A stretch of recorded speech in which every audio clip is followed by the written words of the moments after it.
Hi, എന്തൊക്കെയാണ് വിശേഷങ്ങൾ? സുഖമല്ലേ? അപ്പോൾ നമുക്ക് സർക്കിൾസിലെ ഒരു പ്രധാനപ്പെട്ട ഒരു ചോദ്യമായിട്ട് ഇന്നത്തെ ക്ലാസ് അങ്ങ് തുടങ്ങിയാലോ? അപ്പോൾ വളരെ ഇമ്പോർട്ടൻ്റ് ആയിട്ടുള്ളൊരു ചോദ്യമാണ്. ഈ വസ്തുതകൾ ഉപയോഗിച്ച് നമ്മൾ ഒരുപാട് കണക്കുകൾ നമ്മൾ പരീക്ഷയ്ക്കൊക്കെ ചെയ്യും, അതുപോലെ തന്നെ ക്ലാസ്സിലും നമ്മൾ ചെയ്യുന്നതായിരിക്കും കേട്ടോ. വളരെ ഇമ്പോർട്ടൻ്റ് ആയിട്ടൊരു കാര്യമാണ് നമുക്കിതിൽ നിന്ന് കിട്ടുന്നത്. ഒരു ചോദ്യം നോക്കുക. പ്രൂഫ് തെളിയിക്കുക എന്ന് പറഞ്ഞൊരു ചോദ്യമായിട്ടാണ് നമ്മുടെ ടെക്സ്റ്റ് ബുക്കിൽ തന്നിട്ടുള്ളതെങ്കിലും ഈ സാധനം പലപ്പോഴും പരീക്ഷയ്ക്ക് ചോദിക്കും. ഇല്ലെങ്കിൽ ഇതിൽ നിന്ന് നമ്മൾ പഠിക്കുന്ന കോൺസെപ്റ്റ് ഉപയോഗിച്ച് ഈ തെളിയിക്കുക ഇല്ലെങ്കിൽ പ്രൂവ് ചെയ്യുക എന്ന രീതിയിൽ പരീക്ഷയ്ക്ക് വരുന്ന ചോദ്യങ്ങളൊക്കെ നമുക്ക് എന്ത് ചെയ്യാൻ പറ്റും, ചെയ്യാൻ വേണ്ടി സാധിക്കും. ഇല്ലെങ്കിൽ ഇതിൽ നിന്ന് തന്നെ നമുക്ക് മറ്റൊരു ഇക്വേഷൻ കൂടി നമുക്ക് കിട്ടുന്നുണ്ട്. നമ്മൾ വരും ക്ലാസ്സുകളിൽ അത് ക്ലിയർ ആയിട്ട് നമ്മൾ പഠിക്കുന്നതാണ്. അപ്പോൾ നമുക്ക് ഈ ചോദ്യം ഒന്ന് നോക്കാം. ഇവിടെ നോക്ക്, ഇവിടെ തന്നിരിക്കുന്ന കാര്യം ഇങ്ങനെയാണ്. In the picture the chords A B and C D of a circle are extended to meet at P. അതായത് എ ബി എന്ന് പറയുന്നതും നമുക്കൊന്ന് വരച്ച് നോക്കാം. അതായത് എ ബി എന്ന് പറയുന്ന ഈ കോഡ് അതെന്തെങ്കിലും നീട്ടി വരച്ചു. സി ഡി എന്ന് പറയുന്ന ഈ കോഡ് ഞാൻ എന്ത് ചെയ്തു, നീട്ടി വരച്ചു. എന്നിട്ട് എവിടെ പോയി ജോയിൻ ചെയ്തു? പി എന്ന് പറയുന്ന പോയിന്റിൽ ജോയിൻ ചെയ്തിട്ടുണ്ട്. ഓക്കെ, ഇനി നമുക്ക് ചോദ്യം നോക്കാം. Prove that the angles of triangle A P C and P B D form by the joining A C and B D are same. അതായത് എ സിയും ബി ഡിയും ജോയിൻ ചെയ്ത് കഴിഞ്ഞ് ഞാനത് ആദ്യം ജോയിൻ ചെയ്യാം. എ സി നമുക്ക് ജോയിൻ ചെയ്യാം. എ സി ജോയിൻ ചെയ്തു, അതേപോലെ എന്ത് ജോയിൻ ചെയ്തു? ബി ഡിയും ജോയിൻ ചെയ്തു. ഇങ്ങനെ ജോയിൻ ചെയ്ത് കഴിഞ്ഞപ്പോൾ ജോയിൻ ചെയ്തെന്ന് വരച്ചേക്കാം. ഓക്കെ, ജോയിൻ ചെയ്ത് കഴിഞ്ഞപ്പോൾ രണ്ട് ട്രയാങ്കിൾസ് കിട്ടി. ഏതൊക്കെയാ? Triangle A P C, A P C കണ്ടോ, എ പി സി വലിയ ത്രികോണം. ഇനി അടുത്ത എന്താണ്? P B D. നോക്കിയേ, പി ബി ഡി ചെറിയ ത്രികോണം കിട്ടിയോ? ഈ രണ്ട് ത്രികോണത്തിൻ്റെയും കോണുകൾ തുല്യമാണ് എന്ന് പ്രൂവ് ചെയ്യാനാണ് പറഞ്ഞിരിക്കുന്നത്. അപ്പോൾ ഒരു കാര്യം നോക്കാം. നമുക്ക് രണ്ട് ട്രയാങ്കിളും കൺസിഡർ ചെയ്താൽ ആംഗിൾ പി എന്ന് പറയുന്നത് രണ്ട് ത്രികോണത്തിലുമുണ്ട് അല്ലേ, കോമൺ ആണ്. അപ്പോൾ നമുക്ക് ആദ്യം ആ സാധനം എഴുതി വയ്ക്കാം. Angle P is equal to angle P എന്താണ്? കോമൺ ആണ്, കോമൺ ആംഗിളാണ്. അതായത് പൊതുവായ കോണാണ്. ആണോ? പൊതുവായ കോണാണ്. അപ്പോൾ നമുക്ക് രണ്ട് ത്രികോണത്തിലും എന്താണ്, ഒരാംഗിൾ ഈക്വൽ ആണെന്ന് കിട്ടി. ഇനി അടുത്ത കണ്ടീഷനിലോട്ട് പോകാം. ഞാൻ ആംഗിൾ എ എക്സ് ഡിഗ്രി ആണെന്ന് വിചാരിക്കുകയാണ്. ഓക്കെ, ആംഗിൾ എ എത്ര ഡിഗ്രിയാണ്? എക്സ് ഡിഗ്രിയാണ്. അങ്ങനെയാണെങ്കിൽ വേണ്ട, എക്സ് ഡിഗ്രിയിലോട്ട് പോകണ്ട. നമ്മൾ നേരത്തെ പഠിച്ച എക്സ് ഡിഗ്രി അല്ല, ഇവിടെ എടുക്കണം. ഞാൻ ഇവിടെ എടുക്കുക. ആംഗിൾ സി എക്സ് ഡിഗ്രി ആയിട്ട് എടുക്കുകയാണ്. വേറെ ഒന്നും കൊണ്ടല്ല കേട്ടോ. ഞാൻ എന്താണെന്ന് പറയാം. ആംഗിൾ സി എക്സ് ഡിഗ്രി ആണെങ്കിൽ ഇത് എത്രയാണെന്ന് പറയാമോ? നമ്മൾ നേരത്തെ പഠിച്ചൊരു കാര്യം ഓർമ്മയുണ്ടോ? ഒരു സർക്കിള്, ഇതിന് മുമ്പത്തെ ഇതിന് മുമ്പുള്ള വീഡിയോ കാണാത്ത ആൾക്കാരാണെങ്കിൽ തൊട്ട് മുമ്പിൽ നമ്മൾ ചെയ്ത വീഡിയോ ഉണ്ട്, എടുത്ത് നോക്കണം കേട്ടോ. അപ്പോൾ ഒരു സൈക്ലിക് ക്വാഡ്രിലാറ്ററലിൻ്റെ ഔട്ടർ ആംഗിളും ബാഹ്യകോണും ഓപ്പോസിറ്റ് വെർട്ടെക്സിലെ എതിർ മൂലയിലെ എന്താണ് ആന്തരകോണും എന്താണ്? ഈക്വലാണ്. ഇന്നർ ആംഗിളും ഈക്വലാണെന്ന് നമ്മൾ പഠിച്ചിട്ടുണ്ട്. ആ കാര്യം നേരെ ഉപയോഗിക്കണം. അതിനാണ് ഞാൻ താഴെ എക്ക് എക്സ് കൊടുത്ത് ഞാൻ നേരെ മാറ്റിയത്. സെയിം ചിത്രം തന്നെ നിങ്ങൾക്ക് കിട്ടിക്കോട്ടെ എന്ന് വിചാരിച്ചാണ്. അപ്പോൾ ഇത് എക്സ് ഡിഗ്രി ആണെങ്കിൽ മക്കളെ ഇത് എത്ര ഡിഗ്രി ആയിരിക്കും? എക്സ് ഡിഗ്രി ആയിരിക്കും. കാരണം ഇത് നോക്കിയാൽ എ ബി സി ഡി നോക്കി, ഇപ്പുറത്ത് ഈ വര ഇല്ല എന്ന് വിചാരിക്കുക, മേളത്തെ ഈ വര ഇല്ല എന്ന് വിചാരിക്കുക. നിങ്ങൾ ഇത് മാത്രം കൺസിഡർ ചെയ്യുക. ഇത് കണ്ടോ? ഓക്കെ, സൈക്ലിക് ക്വാഡ്രിലാറ്ററൽ, ഇത് അതിൻ്റെ ഔട്ടർ ആംഗിൾ മാത്രം കൺസിഡർ ചെയ്തോ.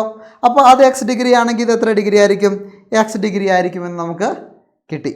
ഓക്കെ, ഇനി ഞാൻ ഇതിനെ വൈ ഡിഗ്രി എന്ന് കൺസിഡർ ചെയ്യുകയാണ്. ഇത് എത്ര ഡിഗ്രി ആയിട്ട് കൺസിഡർ ചെയ്യുകയാണ്? വൈ ഡിഗ്രി ആയിട്ട് കൺസിഡർ ചെയ്യുകയാണ്.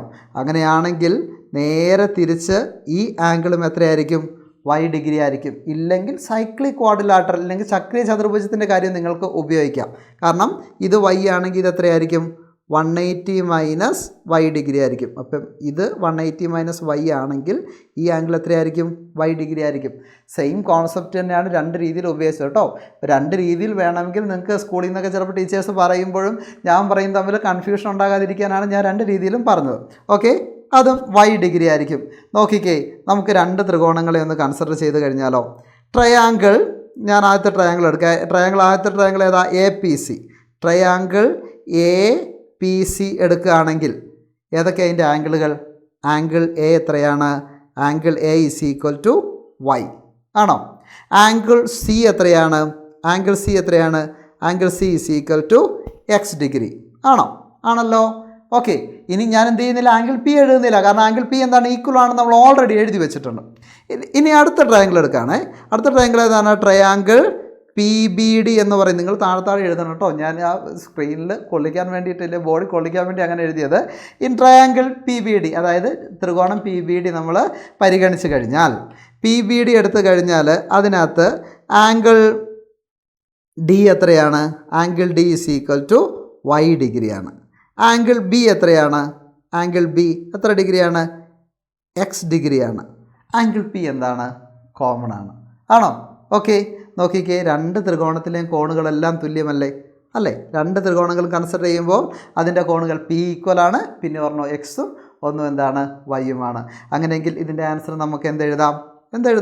നമ്മൾ പ്രൂവ് ചെയ്ത് കഴിഞ്ഞു അല്ലേ? ത്രികോണത്തിലെ എന്താണ്? ത്രികോണങ്ങളുടെ കോണുകൾ തുല്യമാണ്. ഓക്കെ, ത്രികോണങ്ങളിലെ കോണുകൾ എന്താണ്? തുല്യമാണ്. ആംഗിൾസ് എന്താണ്? ഈക്വലാണ്. ക്ലിയർ ആയില്ലേ? അല്ലേ? ക്ലിയർ അല്ലേ? ആണോ? യെസ്. എന്നാൽ പിന്നെ ഇനി രണ്ടാമത്തെ നോക്കിയാലോ? ഇതിൻ്റെ തന്നെ ബാക്കിയായിട്ടാട്ടോ. Prove that P A into P B is equal to P C into P D. ഇങ്ങനത്തെ ചിത്രം കിട്ടിക്കഴിഞ്ഞാൽ നമ്മുടെ മനസ്സിൽ വരേണ്ട ഒരു ഇക്വേഷനും കൂടിയാണ് കേട്ടോ അത്. അടുത്ത ക്ലാസ്സുകളിൽ നമ്മൾ ഇതുമായിട്ട് ബന്ധപ്പെട്ട ചോദ്യങ്ങൾ ചെയ്യുന്നുണ്ട്.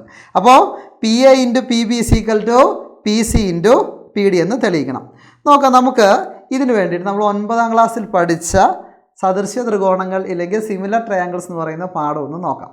അപ്പോൾ സിമിലർ ട്രയാങ്കിൾസ് എന്ന് പറയുന്ന പാഠം നിങ്ങൾ പഠിച്ചിട്ടുണ്ട്. ഈ രണ്ട് ത്രികോണങ്ങളുടെ കോണുകൾ തുല്യമാണെങ്കിൽ അതിനെ സിമിലർ ട്രയാങ്കിൾസ് ഇല്ലെങ്കിൽ സദൃശ്യ ത്രികോണങ്ങൾ എന്ന് വിളിക്കാം. അങ്ങനെയെങ്കിൽ നമ്മുടെ ട്രയാങ്കിൾ എ പി സിയും പി ബി ഡിയും എന്താണ്? സദൃശ്യമാണ്, അല്ലെങ്കിൽ എന്താണ്? സിമിലറാണ്. കാരണം ഇതിൻ്റെ എല്ലാത്തിൻ്റെയും കോണുകൾ തുല്യമാണെന്ന് നമ്മൾ തെളിയിച്ചു. ഇനി സിമിലർ ട്രയാങ്കിൾസിന് തുല്യമായ കോണുകൾക്ക് ഓപ്പോസിറ്റ് വരുന്ന സൈഡുകളുണ്ടല്ലോ, വശങ്ങളുണ്ടല്ലോ, അതെന്തായിരിക്കും? ആ വശങ്ങൾ എങ്ങനെയായിരിക്കും? അത് ഒരേ പ്രപ്പോർഷണലായിരിക്കും, അതായത് ആനുപാതികമായിരിക്കും. അതായത് തുല്യമായ കോണുകൾക്ക്, ഓക്കെ, ആംഗിൾസിന് ഓപ്പോസിറ്റ് വരുന്ന എതിരെ വരുന്ന ഓപ്പോസിറ്റ് വരുന്ന സൈഡ്സ് എന്തായിരിക്കും? സൈഡ്സിൻ്റെ ലെങ്ത് എങ്ങനെയായിരിക്കും? നീളം എങ്ങനെയായിരിക്കും? പ്രപ്പോർഷനായിരിക്കും, ആനുപാതികമായിരിക്കും. അപ്പോൾ ഇവിടെ നോക്ക്, ഞാൻ വലിയ ട്രയാങ്കിൾ എടുത്തു. വലിയ ട്രയാങ്കിൾ അതായത് എ പി സി എടുത്തു. എ പി സിയിൽ എക്സിന് ഓപ്പോസിറ്റ് വരുന്ന വശം ഏതാ? നോക്കിയേ, എ പി സിയിൽ എക്സിന് ഓപ്പോസിറ്റ് വരുന്ന വശം ഏതാ വരുന്നത്? എ പി ആണ് അല്ലേ? ആണോ? എ പി എന്ന് പറയുന്ന വശമാണ്. അങ്ങനെയാണെങ്കിൽ ഞാൻ എ പി എന്ന് എഴുതാണ്. A P. ഇനി ചെറിയ ട്രയാങ്കിൾ എടുത്തേ. ചെറിയ ട്രയാങ്കിൾ ഇതാണ് നമ്മുടെ എക്സ്. എക്സിന് ഓപ്പോസിറ്റ് വരുന്ന വശം ഏതാണ്? എ പി എന്നുള്ളത് ഞാൻ മാറ്റി പി എ എന്നായിക്കോട്ടെ, കുഴപ്പമൊന്നുമില്ലല്ലോ. എ പിയും പി എ ഒക്കെ എന്ത് തന്നെയാണ്? ഒന്ന് തന്നെയാണ്. ഇനി എക്സ് ഡിഗ്രിക്ക് ഓപ്പോസിറ്റ് വരുന്ന ചെറിയ ത്രികോണം, ഇതേ ഈ ചെറിയ ത്രികോണം കൺസിഡർ ചെയ്തേ. അതിന് എക്സ് ഡിഗ്രിക്ക് ഓപ്പോസിറ്റ് വരുന്ന വശം ഏതാണ്? പി ഡി ആണ് അല്ലേ? പി ഡി ഈക്വൽ ടു, എല്ലാം ആനുപാതികമാണ്. ഇനി അടുത്ത ഞാൻ എടുക്കുകയാണേ, വൈ ഡിഗ്രി. വലിയ ത്രികോണത്തിൻ്റെ വൈക്ക് ഓപ്പോസിറ്റ് വരുന്ന വശം ഏതാണ്? പി സി ആണ്. കണ്ടോ, ഈ വലിയ നീളമാണ് പി സി ആണോ? അപ്പോൾ പി സി എന്നെഴുതി. ഇനി ചെറിയ ത്രികോണത്തിൽ നോക്ക് വൈ ഡിഗ്രിക്ക് ഓപ്പോസിറ്റ് വരുന്ന ഏതാണ്? പി ബി ആണ്. തൽക്കാലം നമുക്കിത് രണ്ടും മതി. ഓക്കെ, ഇവനെ നമുക്കൊന്ന് ക്രോസ് മൾട്ടിപ്ലൈ ചെയ്താലോ? ഓക്കെ, അങ്ങനെ എന്ത് കിട്ടും? P A into P B is equal to P C into P D. കിട്ടിയില്ലേ? നമുക്ക് തെളിയിക്കാൻ ഇതല്ലേ പറഞ്ഞിരിക്കുന്നത്? P A into P B is equal to P C into P D. കിട്ടിയോ? ക്ലിയർ അല്ലേ? ഓക്കെ, നമുക്ക് മൂന്നാമത്തെ സബ് ക്വസ്റ്റ്യൻ ഒന്ന് നോക്കാം. P B is equal to P D ആണെങ്കിൽ എ ബി ഡി സി എന്ന ചതുർഭുജം സമപാർശ്വലംബകമാണ് എന്ന് തെളിയിക്കുക എന്നാണ് പറഞ്ഞിരിക്കുന്നത്. നമ്മുടെ അടുത്തുള്ള ഈ ചോദ്യത്തിൽ തന്നെ മലയാളം മീഡിയത്തിൻ്റെ ആ ക്വസ്റ്റ്യനിലോട്ട് നോക്ക്. അതിൽ നമുക്ക് ഇതൊന്ന് ജോയിൻ ചെയ്ത് വരയ്ക്കാം. ഞാൻ എ ബി വരച്ചു, എ സി വരച്ചു, അതേപോലെ തന്നെ ബി ഡിയും വരച്ചു. ഇനി ഇവിടെ നോക്കുക, നമ്മളോട് പറഞ്ഞിരിക്കുന്ന കാര്യം നോക്കണം. നമ്മളോട് പറഞ്ഞിരിക്കുന്ന വസ്തുത ഇങ്ങനെയാണ്. എന്താണ്? P B is equal to P D എന്നാണ്. P B is equal to P D. ഈ കാര്യം ഞാൻ അടുത്ത പേജിലോട്ടൊന്ന് എഴുതുക കേട്ടോ. ഏതാണ് എഴുതാൻ പോകുന്നത്? പിന്നെ P A into P B is equal to P C into P D എന്നുള്ള സാധനം ഞാൻ ഇവിടെ എഴുതുകയാണേ, അടുത്ത പേജിൽ എഴുതുകയാണേ. എന്താണ് ഞാൻ പറഞ്ഞത്? P A into P B is equal to P C into P D. നോക്കിയേ. Okay, P A into P B is equal to P C into P D. നമ്മളോട് ഒരു കാര്യം കൂടി പറഞ്ഞിട്ടുണ്ട്. പി ബിയും പി ഡിയും എന്താണ്? ഈക്വലാണ്. P B is equal to P D എന്ന് തന്നിട്ടുണ്ട്. P B is equal to P D എന്ന് തന്നിട്ടുണ്ട്. അങ്ങനെയെങ്കിൽ ഞാനിവിടെ എഴുതുകയാണ്. P A into P B is equal to P C into P ഡിക്ക് പകരം ഞാൻ എന്ത് എഴുതാൻ പോവാണ്? പി ബി എന്ന് തന്നെ എഴുതാൻ പോവാണ്. എന്തുകൊണ്ടാണ് എഴുതിയേ? പി ബിയും പി ഡിയും ഈക്വൽ ആണെന്ന് ചോദ്യത്തിൽ പറഞ്ഞിട്ടുണ്ട്.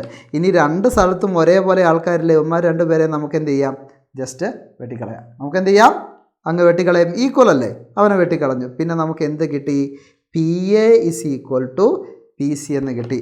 ചോദ്യം നോക്കാം നമുക്ക്. അതായത് പി എ എന്ന് പറയുന്ന ഈ മുഴുവൻ നീളവും പി സി എന്ന് പറയുന്ന ഈ നീളവും എന്താണ്? ഈക്വലാണ്. പി എയും പി സിയും എന്താണ്?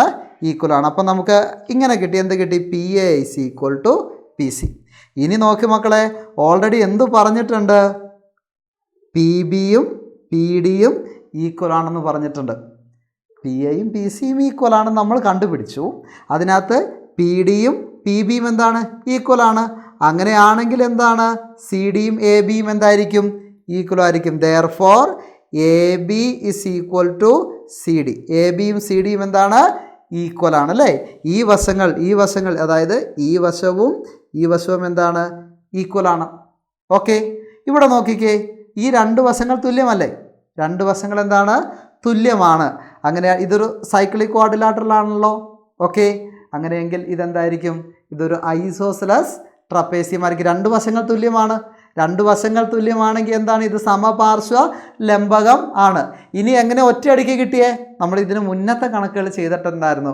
അതായത് സമപാർശ്വമല്ലാത്ത ലംബകങ്ങളൊന്നും എന്തല്ല? ചക്രീയമല്ല. ഐസോസെലസ് അല്ലാത്ത ട്രപ്പേസിയങ്ങളൊന്നും എന്തല്ല? സൈക്ലിക് അല്ല.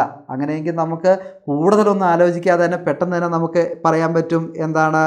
എ ബി സി ഡി അല്ലെങ്കിൽ A B D C is a isosceles trapezium. എന്താണ്? Isosceles trapezium. അതൊരു എന്താണ്? ഐസോസെലസ് സമപാർശ്വ ലംബകമാണ്. എന്താണ്? സമപാർശ്വ ലംബകമാണ്. ഓക്കെ അല്ലേ? ഓക്കെ, അപ്പോൾ നമുക്ക് അടുത്ത ക്ലാസ്സിൽ മറ്റു വീഡിയോസുമായിട്ട് വീണ്ടും വരാം. ഇതുമായിട്ട് ബന്ധപ്പെട്ട് കുറച്ച് പ്രാക്ടിക്കൽ ചോദ്യങ്ങളൊക്കെ നമുക്ക് നോക്കാനുണ്ട്. അതേപോലെ തന്നെ എക്സാം ഓറിയൻ്റഡ് ആയിട്ടുള്ള ചോദ്യങ്ങൾ നമുക്കുണ്ട്. അതേപോലെ നമ്മുടെ ഓണപ്പരീക്ഷയൊക്കെ വരികയാണല്ലേ, ഓണപ്പരീക്ഷയോടൊക്കെ അനുബന്ധിച്ച് നമുക്ക് പ്രത്യേക ലൈവ് ക്ലാസ്സുകളൊക്കെ ഉണ്ടാവും. അപ്പോൾ ലൈവ് ക്ലാസ്സുകളൊക്കെ മിസ്സാകാതിരിക്കണമെങ്കിൽ നിങ്ങൾ തീർച്ചയായിട്ടും ലീഡ്സ് അക്കാദമിനെ ഫോളോ ചെയ്യണം, സബ്സ്ക്രൈബ് ചെയ്യണം. അതുപോലെ തന്നെ എപ്പോഴും ലീഡ്സ് അക്കാദമിയുടെ ഭാഗമായിട്ടിരിക്കുക. Take care. Thank you. By.